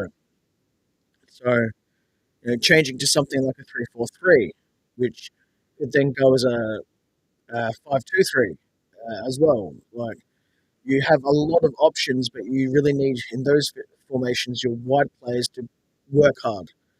So, changing that formation and changing both your wide players would help. You know, um, just things like that. But I always look at things as a tactical way. So that's just how I've always loved football. It's how I've always got into it. As we have Coleman on the right hand side here, almost an attempted sliding challenge from it was very rash, but it looks like it's going to be a free kick here, and it's going to come into the goal square, and Martin Vandervoort will restart play. So we'll have a look at some comments. Claude J, in my opinion, we need to bring a fresh defender or a holding midfielder to let good attackers roam free and wreak havoc. Yeah, that's pretty much what they did when it came to Arthur Vermeeren. Although I don't see Arthur Vermeeren as a well, he is a holding midfielder, but Nicholas Tybalt can also do the same thing. So we've almost got two number sixes, box to box type players. So well, that's number eight, but yeah, we want to play with the double six. One acts as a box to box. So that's not a bad idea. The only issue I had is that it would have been Nicholas Tybalt that would come off.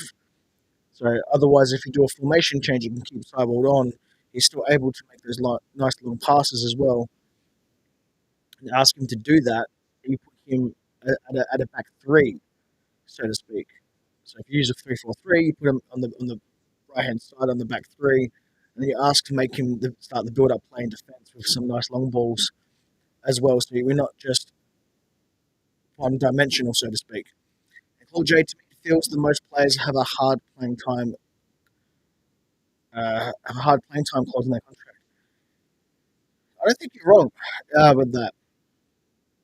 But I wouldn't say like most of them in a sense. So with me, I think it is a lot of the players do have it, but it's their newer players or certain players to stay at the club. So, Xavi Simmons, he probably has something. We know Arthur Vermeeren does. We know Costa and Delkovic does. We know, but theirs were always options to buy after a certain amount of appearances. Like you will be buying this player after a set appearances. But I think what you're saying is that players like um, Xavi Simmons will have a guaranteed 15 matches per year or something like that. Which, like I said, I wouldn't surprise me. But that should be a red card. Or maybe not a red, might give me a yellow. I was stopping a goal attempt Let's try that again, shall we, people? I thought that was stopping a clear goal scoring opportunity. Me personally could have gotten a shot away. Instead, Eric Dyer gets a yellow. I thought that should have been a red. No, it's not a last man defense like tackle, but still, for me, that's a red card. Without you making that challenge, he had a clear shot at goal. He got a shot at goal. But hey, what do I know? I'm just doing a podcast every week and watch a whole lot of football. That's what we can do with this. For me, I would probably say it's set up nicely for a right footer to go over the wall. I'd say Xavi Simmons takes the shot at goal.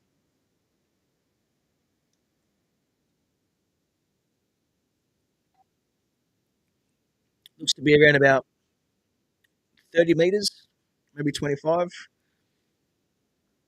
Looks like David Raum and Xavi Simmons are stepping up. Xavi strikes it over the wall, but straight at the goalkeeper. Very nice attempt, though.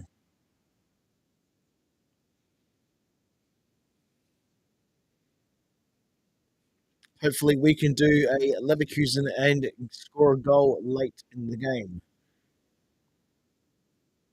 I'd love more. I'd love anything to not have Bayern Munich be able to seal the Bundesliga trophy at our stadium. Seems like a real kick in the pants, I guess you could say. I can't think of anything nice to say. It's not a good feeling. And this makes it 4-3. That's right, 3-2, wasn't it? No, it's dealt with by the looks of it. Kingsley Coman had a 1v1, just gets in front of Kostin Delkovic, who slips. And he has an extra touch, which was a heavy touch, and it goes out for a goal kick. I really want to see someone like Antonio Nusa or Gomez on. Need some creative players on the pitch. As much as I'd like having Lewis Openda up on the ball, it's not something that we want right now.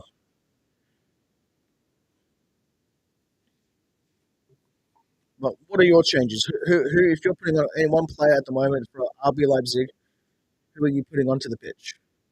As we have, looks like Sane on the right hand side here. It's dealt with by Arthur Vermeeren and a corner kick.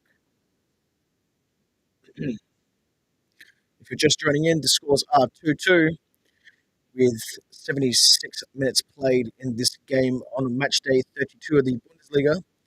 And there was around about 60 seconds, if that, probably about 30 seconds between two goals for Bayern Munich to come back. As the corner comes in, it's easily dealt with again.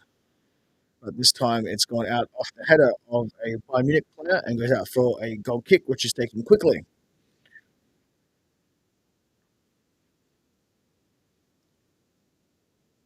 As I was saying, the goals came quick and fast when it came to the Bayern Munich players. They got their first goal, and then within about 30 seconds or so, the RB Leipzig defence was opened up again with a poor headed clearance from David Raum, and then it was pretty much all out of position, and it was dealt with by the Bayern attack.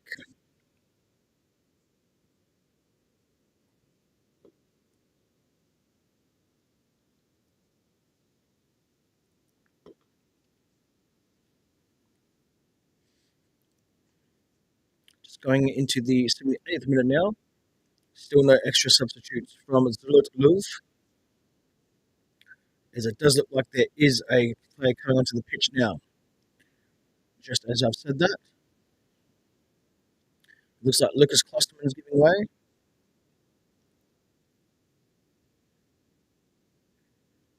I will confirm that as soon as I am aware.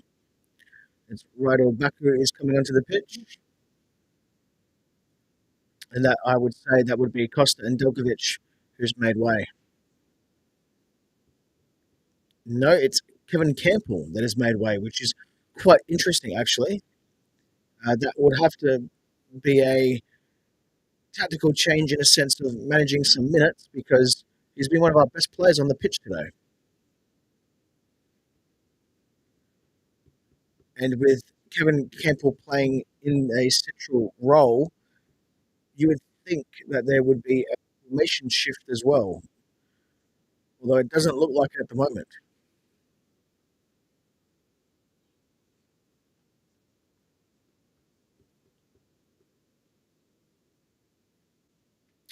Some comments. Do you think the Kevin Campbell substitution was the right one as Bayern go forward with Elise shoots and it's off the post, but it was offside anyway. Caller J says, I'd bring Gertruda in. No, I'm actually don't know what IRC is, but in right now or something. He showed up quite far high in the past few games, so he's a threat from deep while still participating in the defensive core strength. Yeah, absolutely. That's not a bad substitution there, Claude. That's also a substitution that can work well in a couple of other formations. He can work as a centre back. He can also work as a right back as well. He's not a great crosser of the ball, but he's not also a bad crosser. I've seen him make a couple of good crosses as well. So if he does push high up the pitch, it's not the end of the world, so to speak. He's not a natural gifted, or should say naturally gifted crosser, someone like a Rydal Bakul or a Costa Delkovic, but he's definitely a lot more centrally, more defensively adept than those two players. As we do have the ball, but it is again easily dealt with by um, the Bayern Munich defence.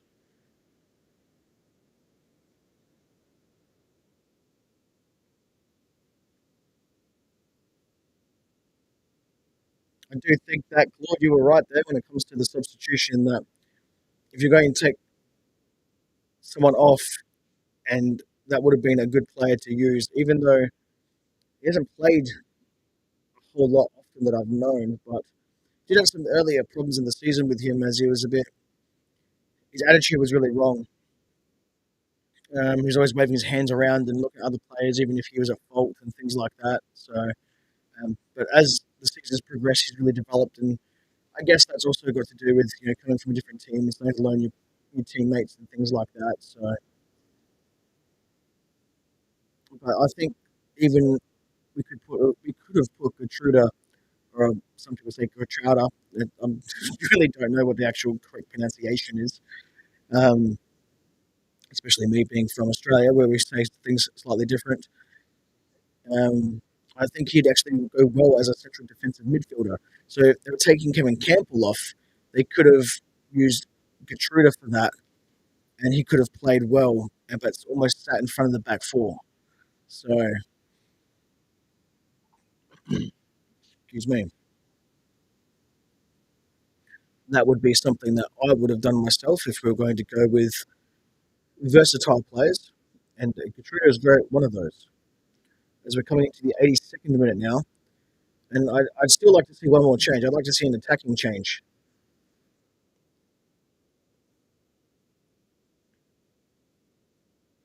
As David Raum has the ball, but it crosses into almost nobody, and it's easily dealt with there by the Bayern Munich defence. And they will work the ball away out on their right hand side, just passing it around their goal.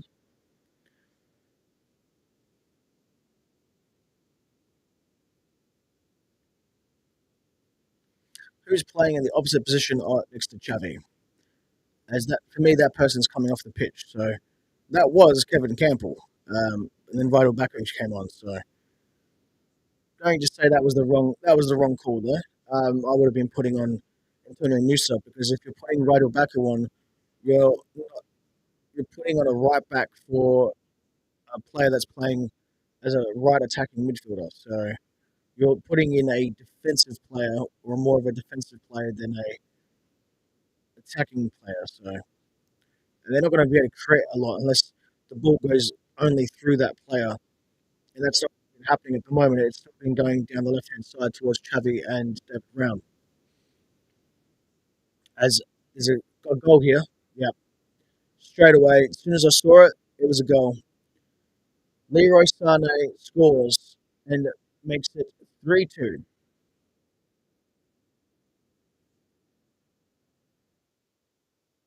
And this is what the best teams will do in world football. So you sort of saw what was going to come.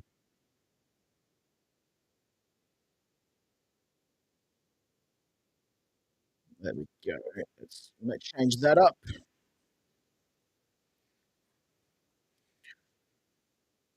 It's going to be a lot to digest here coming up in the next podcast episode. Um, what we got in the comments say?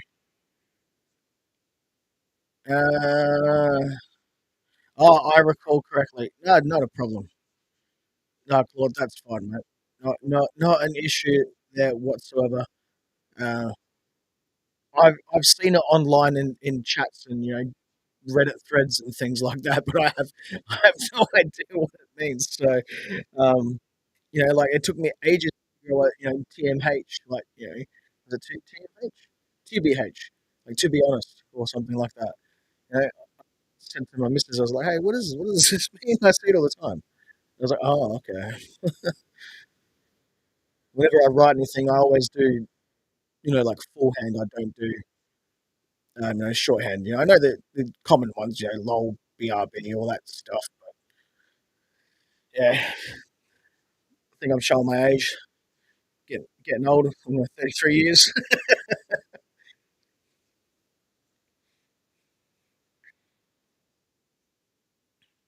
3-2, bring on an attacking player. Come on.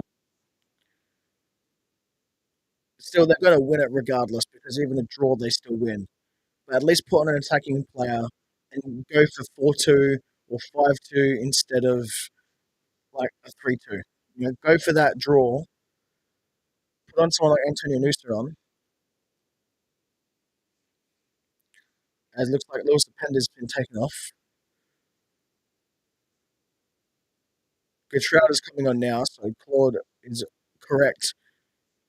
And Nusa is also coming on. So we both get what we want, Claude, in the end. We both have Antonio Nusa and Gertrude on the pitch. Yeah, technically I still am a young man. So guess when you work like 48 hours to like 72 hours in a week, depending on how heavy your work week is, it catches up with you. Fun little fact. I one back when I was in my younger years, I did like 30 something days in a row, 12-hour shifts. I was so wrecked. I actually had a micro sleep and almost got into myself a car crash. And this is not my current employer; it's an old employer. And then I called up, basically saying I couldn't come into the shift that day, like whatnot. Once I got home, and they still were like, "Oh no, just go to sleep or something. Like you'll be fine." I'm like, I don't think you understand. I literally fell asleep at the wheel without me knowing, and I could have been in a car crash. I could have been seriously hurt if not here. So I was like, "You're gonna have to give me 3 days break at least."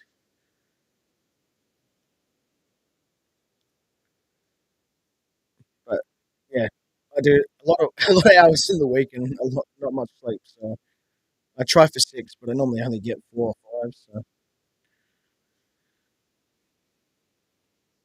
as Xavi Simmons has the ball, and we are playing around with the ball on the left hand side with David Raum now having the ball. As some fireworks are going off in the pitch, and they're from the Bayern Munich fans.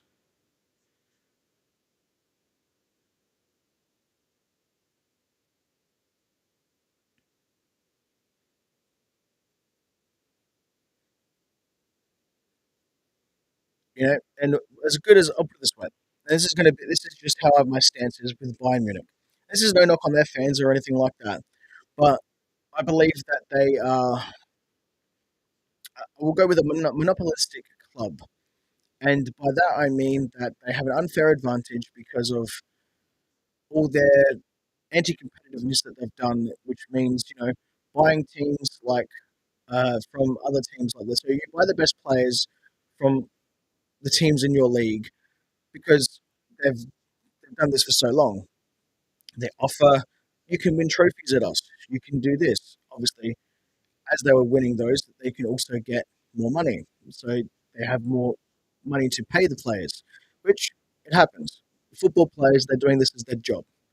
At the end of the day, it's what it is. Obviously, they enjoy their job. They enjoy playing football. They've always loved enjoying playing football, but it's still a job at the end of the day. So they nuke the teams in their league, and then all those teams are going to be worse off, which then makes it easier for you to win the league. So that's the reason why they are the record champions. And then I really hated what they did with TSV 1860 Munich. For me, TSV 1860 Munich should actually have been where Bayern Munich is today. But they, lack of better wording, they screwed them over. That's what they did. Um, so one day in my lifetime, hopefully that TSV Munich can actually come back into the Bundesliga and make a Madrid derby. Not Madrid derby, sorry, Munich and derby, and actually, make a game of that, so to speak. Um, as Mira picks up a yellow card here in the 90th minute for a poor challenge. But it's they're allowed to do it. There's no law saying you can't do it.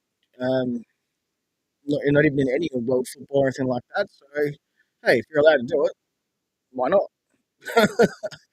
I remember when we took Bayern Munich took our defense, like pretty much our defense. Like they took um, or we lost our defense basically that season, and then we still managed to compete with them and play top four. As Kingsley Coman wins a throw in down on the left hand side, as we have 4 minutes and it's only 4 minutes left. As welcome back to the stream there, Bellum. Oh dear, they lost this. Yes, you have missed a whole lot. What I can tell you though is I do have my Red Bull cans. So, but yes, yep. Um, Claude J says, well, that aura wasn't handed to them out of nothing either. My prediction that UC will score the equaliser. I absolutely hope so. I would rather, if Bayern Munich are going to win the Bundesliga trophy, they need to at least draw. Me personally. Um, Claude J says earlier, just when I was saying about, we'll go back into that in a second, um, as we have to go back to go forward, which I understand that, but sometimes that annoys the heck out of me. Powson has a header, tries to head it to Nusa, but Nusa couldn't get there. And now it's going to come back for a throw in. So while we have a quick break in play, Claude J says, night shifts are brutal, especially if you keep yourself busy in the night with a podcast to record. Yeah, close call though. Yeah, no, that's now. So that was like, I was like, I don't know, mid-20s. It's good like 8 years ago or something. So, but yeah, no, now it's different. Uh, so still work the same hours, still long days, still 12-hour shifts, but I get a lot more when I get the time. I get like the days off, so to speak. So at the moment, there's a few stints where I have at least 3 days in a row. So when I have my 2 days in a row, it's a little difficult trying to juggle everything, but it's not like a chore or anything to do this podcast. So I enjoy it because I want to do it. It keeps me busy. If I'm not busy, I'm probably going to be pestering the missus or something like that. And so it's always good to, you know, have yourself a good hobby to do something. So me personally, if I could ever do this for a living, I absolutely would. For the simple fact is that if you enjoy what you do, you never work a day in your life, so to speak. So at the moment, I don't enjoy my day job for certain things, but then again, how many people do? Um, we won't go into detail with that as we come into the third minute of the four. Ballum says Bremen away won't be easy. Stuttgart won away to St. Pauli today, last minute winner. There you go.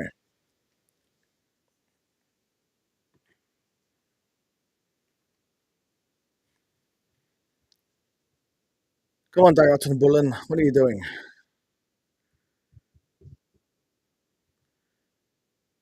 Getting frustrated now.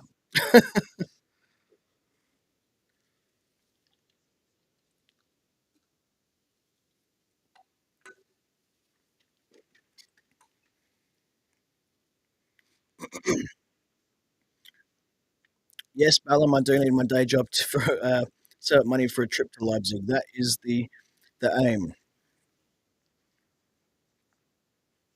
But hey, if Red Bull are going to pay for the trip, all expenses paid, I would do a documentary on the whole entire thing.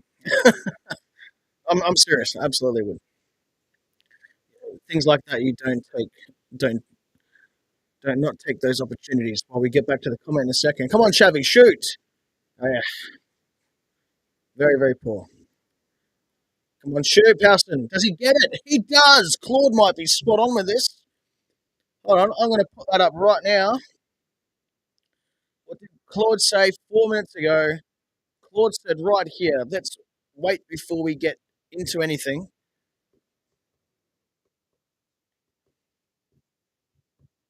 We'll just double check to make sure it's not offside or anything. We should be okay. But look at that. 4 minutes.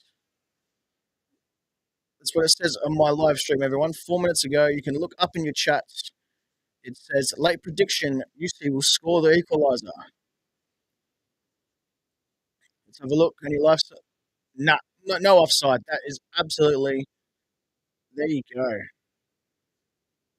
Claude, congratulations. Well done. Absolutely.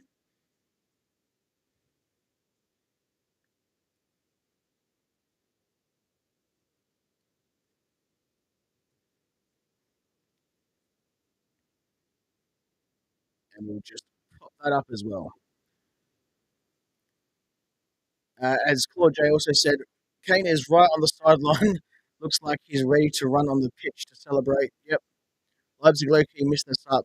They were 2 up. That's correct, Bellum. I'm genuinely speechless by how they messed this up. It sums their season. 2 up against Bayern and draw to this. A win would be better. Absolutely. Claude J, oh my God, be right back. I need to go play a lotto. Right, do it. Like, even if it's just like $2 or $3, don't put the whole house or anything on it. But yeah, look, you've predicted that, and yeah, go to lotto, buy the one ticket even, and then just put your numbers down. That is, yep, as Ballum says, Claude is a smart man. Wait, Kane is not winning a trophy today. No, GSTARMSS over on X over there says, what? Kane is not winning a trophy today. No, he is not. As although that they have gotten the draw and they essentially have the trophy, they need Bayer Leverkusen to draw or lose tomorrow. So that is why that uh, they're not celebrating today. So sucked into all the Bayern Munich fans in the Red Bull Arena who let off their fireworks, celebrating when the early crow because guess what? You have to today. So there you go. A point means closer to Freiburg at least in the league table. Absolutely, Bellum. The tail of the take is that after this full game, after being 2-0 up, might I add, Bayern Munich come back, then RB Leipzig lose the 2-0 lead. They go 2-2, then they go up, so they lose to 3-2, and then an equaliser at the last minute from Yusuf Poulsen, which Claude did predict correctly. Someone who is watching this live stream and is a listener of the podcast as well and an RBL Talk member. Congratulations to that for you, Claude. By the way, I'll be giving you a special mention in the next episode as well for those people that don't watch the live streams but do listen to the podcast. So good prediction for that one. And Claude J says, welcome. Well, that means the last few games exciting. Absolutely. And Ballum says we're only a point behind Freiburg. And Old Man Poulsen said, if I'm leaving with a goal. We can go with that. I would really like to see Yusuf Poulsen stay, to be honest, and end up with a is most of his career at RB Leipzig. So we'll stick by with the stream for a few minutes. We'll see if there's any interactions or anything like that before I close off the stream. But I will say now straight away that it's been a pleasure to have everyone come in on this stream today.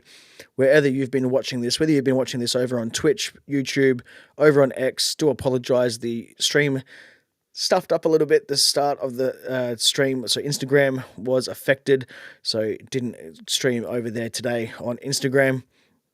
And we didn't have any good problems. We had some problems with the sound and things like that. So got to look into that before we get on the next stream. As we'll try to do another stream before the end of the season as well. Don't know when that will be, but we will definitely try to do that as we do one stream a month. And this is definitely your stream of the month for May. Claude J says, that was fun. Glad to have been here with you guys. Absolutely. It's been a pleasure to have everyone on board. But if you've got any questions for the podcast, please make sure that if you would like to get on the show, you can do an RBL Talk segment submission. You can go to the link on your screens now or scan the QR code over there in the top right-hand corner. That will take you to the Substack with all the information you need to know on how to get on the show, even as a special guest. If you want to get on the show, make sure to check out the RBL Talk segment. All that information is over on the Substack.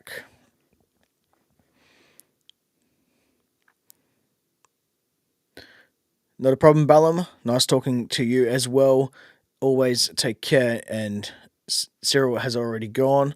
And also Claude, take care as well. I will sign off with everyone else shortly. If you guys would like to leave the stream, go ahead. You will not be missing a whole lot. One quick thing I do want to say before everyone does stop going, that there's a free RB Fans Discord community. You can go over there. Always growing the community over there, so make sure to join that. That link is on the link tree. You can find that at linktr.ee/RBL Talk, along with all the podcast social media as well. Over on Blue Sky, X, formerly known as Twitter, everywhere else, you name it. We are basically on everything and everything. And if they're not anywhere, please make sure that you give me a buzz and let me know.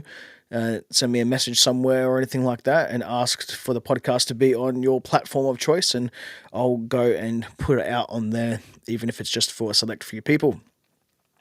Also, if you would like to join in the show, make sure to check out the RBL Talk segment, as I said earlier as well. I would also like to take this time to say thank you to every person that has joined in with the stream today. That includes all the RBL Talk members, and thank you for joining in this live stream or watching this live stream as well. If you didn't join in, or even if you just listened to this live stream as well, your support is appreciated. If you'd like to become an RBL Talk member, you can go to the link on your screens now, or go to rbltalk.captivate.fm/support. You can also become an RBL Talk member if you so choose over with Apple podcast subscription as well. The tale of the take today is that RB Leipzig were 2-0 up, and then they lost their 2-0 lead, ended up going 3 goals down before Claude J predicted on this live stream, might I add, that Yusuf Poulsen was going to get the winner. And I do apologize that Poulsen's name is spelt wrong. There we go. Let's fix that up. Yusuf Poulsen ends up scoring the winner, or I should say the equaliser, in the 94th minute, the second minute of added time. It's been an absolute pleasure to have everyone aboard this evening. If you would also like to get on the show, check out the RBL Talk segment. And for anyone that is wondering, my name is Justin Cruiser. I've been your host this evening. But until next time, it's bye-bye for now.